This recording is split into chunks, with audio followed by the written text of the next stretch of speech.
Channel पे आपका हार्दिक स्वागत है। अगर वीडियो पसंद आए तो लाइक, सब्सक्राइब, कमेंट और शेयर जरूर करना।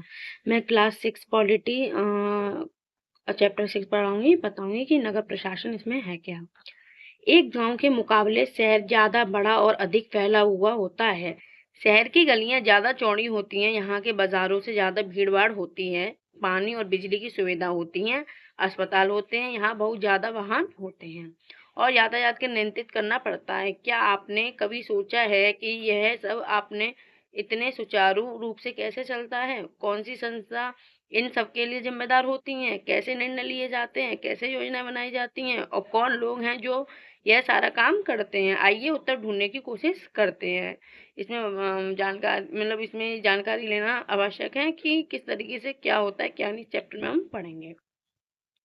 दिया है कि इतवार की एक आलसी हुई दोपहर थी जब माला और उसके साथी शंकर, जहांगीर और रहाना गली में क्रिकेट खेल रहे थे। शंकर ने बड़ा अच्छा ओवर फेंका था और रहना आउट होते होते बची थी। रहना के आउट न होने के से शंकर हताश हो रहा था, इसलिए उसने इस उम्मीद से ही कि वह कैच आउट हो जाएगी, एक शॉर्ट बॉल फेंक दी। हुआ उल्टा ही। रैना ने इतनी तेजी से बल्ला घुमाया कि गेंद ऊपर गई और गली की ट्यूबलाइट टूट गई। रैना चिल्लाई, अरे ये मैंने क्या कर दिया? तो शंकर थपाक से बोला, अरे हम यह नियम बनाना भूल गए थे कि अगर तुम्हारी गेंद से गली की ट्यूबलाइट टूट जाएगी तो तुम आउट मानी जाओगी। तीनों ने ही तब शंकर को क्रिकेट की चिंता छोड़ने के लिए कहा, क्योंकि जो हुआ है वे उस बारे में ज्यादा चिंतित और परेशान हो रहे थे। पिछले हफ्ते उसने निर्मला मौसी की खिड़की टूट गई थी, जिसको बदलने के लिए अपने जेब खर्च में से पैसे देने पड़ते थे। क्या अब दोबारा जेब खर्च में से पैसे देने पड़ेंगे? और ये पैसे देंगे किसको? गली की ट्यूबलाइट बदलता कौन है? माला का घर सबसे पास था। चारों भाग कर माला के घर गए और उसकी माँ के को सब कुछ बता दिया। सारी बात सुनकर माला की माँ ने कहा कि उन्हें इस बारे में कुछ खास तो पता नहीं, बस यूं ही मालूम है कि यह नगर निगम की जिम्मेदारी होती है। उन्होंने सोया जैस्मिन खाला से पूछना चाहिए, वे हाल ही में नगर निगम सेवानिवृत्त हुई हैं। जाओ उनसे पूछ लो और माला तुम जल्दी घर वापस आना। यास्मीन खाला उसी गली में रहती थी और माला की माँ से उनकी बहुत अच्छी दोस्ती भी थी। चारों दौड़कर माला खाला के घर पहुंचे और जैसे ही उन्होंने दरवाजा खोला वे साथ पूरा किस्सा सुनाने लगे। उनका सवाल सुनकर यास्मीन खाला बड़े जोर से हंस पड़ी और बोली, कोई एक व्यक्ति नहीं है जिसको तुम पैसा दे सकते हो, एक बहुत बड़ी संस्था होती है जिसके नगर निगम कहते हैं। यह सड़कों पर रोशनी की व्यवस्था, कूड़ा इकट्ठा करने, पानी की सुविधा उपलब्ध कराने और सड़कों व बाजारों की सफाई का काम करती हैं। माला बोली, हाँ हाँ, मैंने नगर निगम के बारे में सुना है। मैंने शहर में बोर्ड देखे हैं जो नगर निगम द्वारा लोगों को मलेरिया के बारे में बताने के लिए लगाए जाते हैं। खाला बोली, तुम बिल्कुल सही कह रही हो। नगर निगम का काम यही सुनिश्चित करना भी है कि शहर में बीमारियां न फैलें, और यह स्कूल को स्थापित करता है और उन्हें चलाता है। शहर के दवाखाने और अस्पताल चलाता है। यह बाग बगीचों का रखरखाव भी करता है। उन्होंने आगे जोड़ा, हमारा पुणे शहर बहुत ही बड़ा शहर है और यहाँ नगर प्रशासन चलाने वाले संस्थान को नगर निगम कहते हैं। छोटे कस्बों में इसे नगर पालिका कहते हैं। इसमें वो एक स्टोरी मतलब वो है कि उस दो बच्चे खेल रहे होते हैं तो उसमें वो लाइट टूट जाती है, तो जो लाइट सही कराने का काम नगर निगम का होता है, तो वह पूछने जाती है तो वो उनको जानकारी देती है उसकी खाला। तो वो बताती हैं कि हम पुणे शहर बहुत ही बड़ा शहर है और यहाँ नगर प्रशासन चलाने वाले संस्थान को नगर निगम कहते हैं। छोटे कस्बे में इन्हें नगर पालिका कहते हैं। निगम पार्षद और प्रशासनिक कर्मचारी। यास्मीन खाला, मुझे बड़ी उत्सुकता हो रही है कि यह फैसला लेता कौन है कि पार्क कहाँ बनाया जाए। जब आप नगर निगम में काम करती हैं तो ऐसा मजेदार निर्णय भी लेने पड़ते थे, रैना ने पूछा। खाला ने जवाब दिया, नहीं रैना, मैं तो निगम का लेखा विभाग में थी। अकाउंट में थी, बस लोगों की मासिक तनख्वाह की पर्चियां बनाती थी। चूंकि शहर का आकार बहुत बड़ा होता है, इसलिए नगर निगम का कोई निर्णय लेने होते हैं। इसी तरह शहर की साफ रखने के लिए बहुत काम करना पड़ता है। ज्यादातर निगम पार्षद ही यह निर्णय लेते हैं कि अस्पताल या पार्क कहाँ बनेगा। शहर का अलग अलग वार्ड में बांटा जाता है, हर वार्ड में एक पार्षद को चुनाव होता है। निगम के कुछ निर्णय ऐसे होते हैं जो सारे शहर को प्रभावित करते हैं। मतलब अलग अलग वार्ड होते हैं, उनमें एक वार्ड में पार्षद चुनाव होता है, और नगर निगम निर्णय ऐसे होते हैं जो शहर के प्रभावित करते हैं। ऐसे जटिल निर्णय पार्षदों के समूह द्वारा लिए जाते हैं। कुछ पार्षद मिलकर समितियां बनाते हैं जो विभिन्न मुद्दों पर विचार विमर्श करके निर्णय लेती हैं। उदाहरण स्वरूप, एक बस स्टैंड को बेहतर बनाना है, या किसी भीड़भाड़ वाले बाजार का कचरा ज्यादा नियमित रूप से साफ करना है, या फिर शहर के नियम नाले की सफाई होनी है। पार्षद की समितियां ही पानी, कचरा जमा करने की, सड़कों पर रोशनी आदि की व्यवस्था करती हैं। जब एक वार्ड के अंदर समस्या होती है तो वार्ड के लोग पार्षद में संपर्क कर सकते हैं। जब वार्ड जो एक छोटा जगह स्थान होता है, वार्ड बोलते हैं। जब एक वार्ड के अंदर की समस्या होती है तो वार्ड के लोग पार्षद को संपर्क कर सकते हैं। उदाहरण के लिए, अगर बिजली के खतरनाक तार लटक कर नीचे आ जाएं तो स्थानीय पार्षद बिजली विभाग के अधिकारियों से बात करने की मदद कर सकते हैं। यहाँ पार्षद की समितियां और पार्षद विभिन्न मुद्दों पर निर्णय लेने का काम करते हैं, वहीं उन्होंने लागू करने का काम उपायुक्त और प्रशासनिक कर्मचारी करते हैं। उपायुक्त और प्रशासनिक कर्मचारी सरकार द्वारा नियुक्ति की जाती है, जबकि पार्षद निर्वाचित होते हैं। तो नगर निगम का निर्णय लिए कैसे जाते हैं, रेहाना ने पूछा।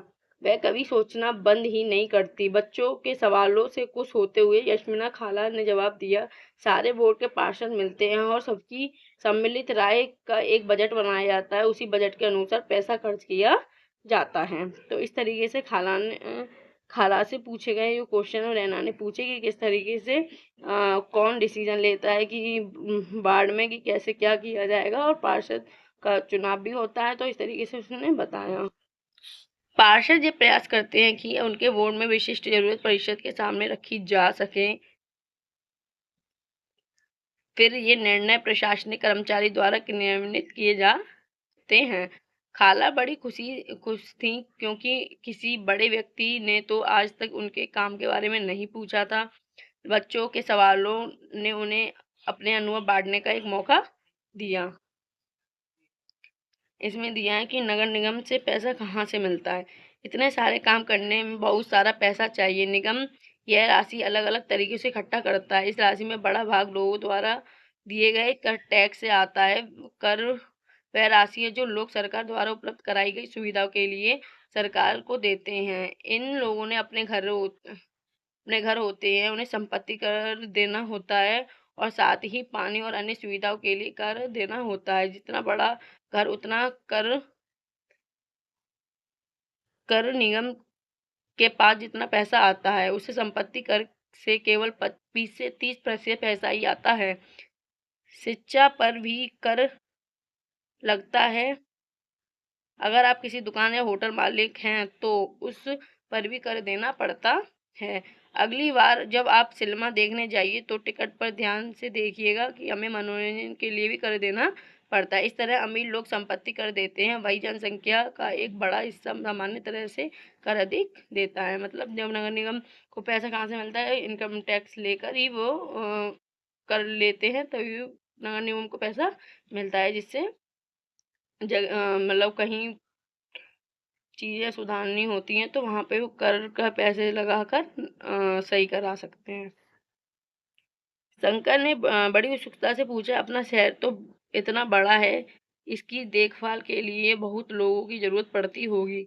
खाला, तब तो नगर निगम के ढेर सारे लोग काम करते होंगे। अब तक क्रिकेट के मैच और अपने अधूरे ओवर की बात बिल्कुल भूल चुका था। दरअसल शहर के में काम को अलग अलग विभागों में बांट देते हैं। जैसे जल विभाग होता है, कचरा जमा करने का विभाग, उद्यानों को देखभाल का विभाग, सड़क व्यवस्था का विभाग इत्यादि। मैं नगर निगम की सफाई विभाग में थी, उसी के लेखा विभाग में हिसाब किताब का काम करती थी। खाला बड़े इत्मीनान से बता रही थी। फिर बच्चों को खाने के लिए रसोई का कबाब बना लाने चल पड़ी। जहांगीर ने रसोई में खड़े खड़े तेजी से अपने कबाब खा लिए। फिर ऊंची आवाज से वही से बोला, यास्मीन खाला, नगर निगम जिस कूड़े कचरे को इकट्ठा करता है वह जाता कहाँ है? बाकी बच्चे अभी कबाब खा ही रहे थे। यास्मीन खाला ने बताना शुरू किया कि इस सवाल का जवाब बड़ा मजेदार है। जैसा कि तुम जानते हो, कचरा लगभग हर गली में ही फैला रहता है। पहले हमारे पड़ोस का यही हाल था। चारों तरफ कूड़ा फैला रहता था। अगर कूड़े को इकट्ठा करके हटाया ना जाए तो मक्खियां भिनभिनाती रहती हैं और आसपास कुत्ते चूहे जमा बड़ा हो जाता है। लोग इसकी बदबू से बीमार पड़ जाते हैं। और एक ही बुरी बात यह थी कि बच्चों ने गली में क्रिकेट खेलना शुरू कर दिया था, क्योंकि उनके घर वालों को यही डर लगा रहता था कि गली में अधिक समय रहने से बच्चे बीमार ना पड़ जाएं। लोगों का विरोध। यास्मीन खाना ने अपनी बात जारी रखी। मोहल्ले में औरतें सबसे बड़ी नाराज थी कि वे सलाह लेने मेरे पास भी आई। मैंने उन्हें कहा कि मैं विभाग में किसी अधिकारी से इस मामले की बात करने की कोशिश करूंगी, मगर मैं भी निश्चित तौर से यह बात नहीं कह सकती कि इसमें कितना समय लगेगा। और इस पर गंगाबाई ने बताया कि हमें अपने वार्ड के पार्षद के पास इस समस्या को लेकर जाना चाहिए। आखिर वोट देकर हमने चुना है। उसके सामने हमें विरोध प्रदर्शन करना चाहिए। गंगाबाई ने महिलाओं के एक छोटे समूह को इकट्ठा किया और पार्षद में घर पहुंच गई। सभी औरतों घर के सामने जाकर नारे लगाने लगी। तब पार्षद के बाहर निकले और उन्होंने उनकी समस्या के बारे में पूछा। गंगाबाई ने अपने मोहल्ले को खराब हालत बयान की। पार्षद ने उन महिलाओं को वादा किया कि अगले दिन वे उनके साथ उपयुक्त आयुक्त से मिलने जाएंगे। साथ ही उन्होंने गंगाबाई के मोहल्ले के सारे वयस्कों से एक अर्जी पर दस्तखत करवाने के लिए कहा। अर्जी यह थी कि उनके मोहल्ले से कचरा उठाने की नियमित व्यवस्था की जाए। उन्होंने सुझाव दिया कि कल आयुक्त से मिलने जाते समय स्थानीय सफाई अभियंता यानी इंजीनियर को भी साथ ले जाना अच्छा रहेगा। इससे फायदा होगा, क्योंकि सफाई अभियंता भी आयुक्त को बता सकेगा कि हालत कितनी खराब है। उस दिन पूरी शाम बच्चे घर घर का चक्कर लगाते रहे ताकि अर्जी से ज्यादा परिवारों के लोगों के दस्तखत किए जा सकें। अगली सुबह बहुत बड़ी संख्या में महिलाएं पार्षद और सफाई अभियंता के साथ नगर निगम का दफ्तर गईं। आयुक्त पूरे समय से मिले और वह बहाना बनाने लगे कि नगर निगम के पास पर्याप्त संख्या में ट्रक उपलब्ध नहीं है। गंगाबाई ने तपाक से कहा, लेकिन लगता है कि आपके पास अमीर इलाकों से कचरा उठाने के लिए पूरे ट्रक हैं। जागीर ने झट से कहा, उससे आयुक्त का तो मुंह ही बंद हो गया होगा, और नहीं तो क्या। उसने फौरन इंतजाम करने के लिए कहा। यास्मीन खाला ने बताया, गंगाबाई ने आयुक्त को चेतावनी दी कि अगर 2 दिन के अंदर काम नहीं हुआ तो नगर निगम के सामने बहुत बड़ी संख्या में महिला धरने पर बैठ जाएंगी। कि मतलब कुछ महिलाएं इकट्ठी होकर गईं, अपनी बात रखी उन्होंने, और उन्होंने नारेबाजी भी की। तो लेकिन कुछ ना कुछ बहाना बनाकर बोल दिया कि ट्रक नहीं है। तो इस स्टोरी में बताया है कि किस तरीके से हम अगर अपने निर्णय लिए जाएं तो हम किसी भी तरीके से आगे बढ़ सकते हैं। अब किसी के खिलाफ अपने खिलाफ भी बोल सकते हैं। तो और आगे स्टोरी और दी है कि तो क्या गलियों की सफाई हो गई? रैना ने झट से पूछा, जो कभी चीजों को अधूरा नहीं छोड़ती थी। 2 दिन तक कुछ भी नहीं हुआ। वो तो जब तक बहुत बड़े समूह के विरोध प्रदर्शन किया, जो नारे लगाए और जाकर बात बनी और मोहल्ले में सफाई नियमित रूप से होने लगी। यह तो बिल्कुल बवाइया सिनेमा की तरह सुखद अंत हुआ। माला ने कहा। वह अपने आप को नेतृत्व करने वाली गंगाबाई की भूमिका को देखने का सपना देख रही थी। सभी बच्चों को गंगाबाई की कहानी सुनकर बहुत मजा आ गया। इन्हें इसका अभ्यास हो तो था ही कि मोहल्ले की गंगाबाई की खासी इज्जत थी और लोग उन्हें बहुत मानते थे, मगर उसका कारण इन्हें अब तक समझ में आया था। तो इस तरीके से गंगाबाई ने अपनी गली के लिए ऐसे कदम उठाए कि उन्होंने सारी लेडीजों को इकट्ठा किया और वो नारेबाजी के लिए चल पड़ी। और इससे बच्चों को भी सीख मिली कि किस तरीके से हमें गंदगी में मतलब जिस जगह इसमें दिया है खाला के निवर्तित होने के बाद क्या क्या बदला। यास्मीन खाना ने बच्चों को जो नहीं बताया वह यह है कि हाल में के समय में पैसा बचाने के लिए नगर निगमों को कचरा उठाने और उसे ठिकाने लगाने के लिए निजी ठेकेदार रख लिए और उन्हें निजीकरण कहते हैं। इसका मतलब है कि जो काम पहले सरकारी कर्मचारी करते थे वह काम निजी कंपनियां करती हैं। निजी ठेकेदार जिन मजदूरों काम कचरा काम करने और उठाने का काम लगाते थे उन्हें बहुत कम पैसा देते थे। उन मजदूरों की नौकरी अस्थायी होती थी। कचरा उठाने का काम काफी खतरनाक भी होता था। अक्सर उनके पास अपनी सुरक्षा का साधन नहीं होते थे। अगर काम करते हुए वे घायल हो गए तो उनकी देखभाल करने वाला कोई नहीं था। बच्चों ने खाला की शुक्रिया अदा किया और जाने के लिए उठ खड़े हुए। जाते जाते रैना ने कहा, खाला बस एक आखिरी सवाल और है। घर पर अभी जो 2 कूड़ेदान हैं वो भी क्या गंगाबाई का सुझाव था? खाला हंसने लगी और बोली, अरे नहीं नहीं, यह तो निगम निगम ने ही सुझाव दिया था कि हम खाने पीने और गलने वाली चीज़ों को कूड़ेदान में डालें और प्लास्टिक कांच जैसी ना गलने वाली चीज़ों को दूसरे कूड़ेदान में। जब हम अपने कचरे की छटाई कर देते हैं तो नगर निगम वाला काम थोड़ा आसान हो जाता है। बच्चों ने इतने सारे सवालों को जवाब देने के लिए खाला को फिर से शुक्रिया अदा किया और टहलते हुए गली की तरफ चल पड़े। बहुत देर हो चुकी थी। अगर उन्हें जल्दी से जल्दी घर पहुंचना था। आज हमेशा के मुकाबले गली का अंधेरा थोड़ा ज़्यादा था। उन्होंने ऊपर देखा कि मुस्कुराते हुए एक दूसरे को देखा और वापस खाला के घर की तरफ दौड़ पड़े।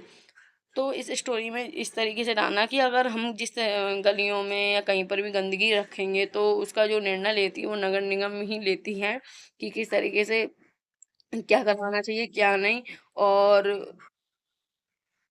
इसमें एक पैराग्राफ दिया है, 1994 में सूरत शहर में भयंकर फ्लैग फैला था। सूरत भारत में सबसे गंदे शहर में से एक था। लोग का घरों का और होटलों का भी कूड़ा कचरा पास की नली में या सड़क पर ही फेंक देते थे। इसमें सफाई कर्मचारियों को कूड़ा कचरा उठाने तथा ठिकाने लगाने के लिए काफ़ी मुश्किल होती थी। ऊपर से नगर निगम अपना काम नियमित रूप से नहीं कर रही थी, जिसमें स्थिति और भी बेहतर हो रही थी। प्लेग हवा के जरिए फैलता है। जिन लोगों को प्लेग हो जाए उन्हें दूसरों को अलग रखना पड़ता है। सूरत में उस साल बहुत से लोगों ने अपनी जान गंवाई। करीब 3 लाख से अधिक लोगों को शहर छोड़ना पड़ा। प्लेग से डर से अनिवार्य कर दिया और नगर निगम मिस्त्री से काम करे। सारे शहर की अच्छी तरह से सफाई हुई। आज की तारीख में चंडीगढ़ के बाद भारत में सबसे साफ शहरों का दूसरा स्थान सूरत का है। क्या मतलब इसमें बताया कि फ्लैग बीमारी कूड़े से हुई वो जो नंबर 1 मतलब सूरत में स्टार्ट हुई, भारत के सूरत में। तो अगर मेरी वीडियो पसंद आए तो लाइक सब्सक्राइब कमेंट और शेयर जरूर करना। Thank you for watching my video and bye.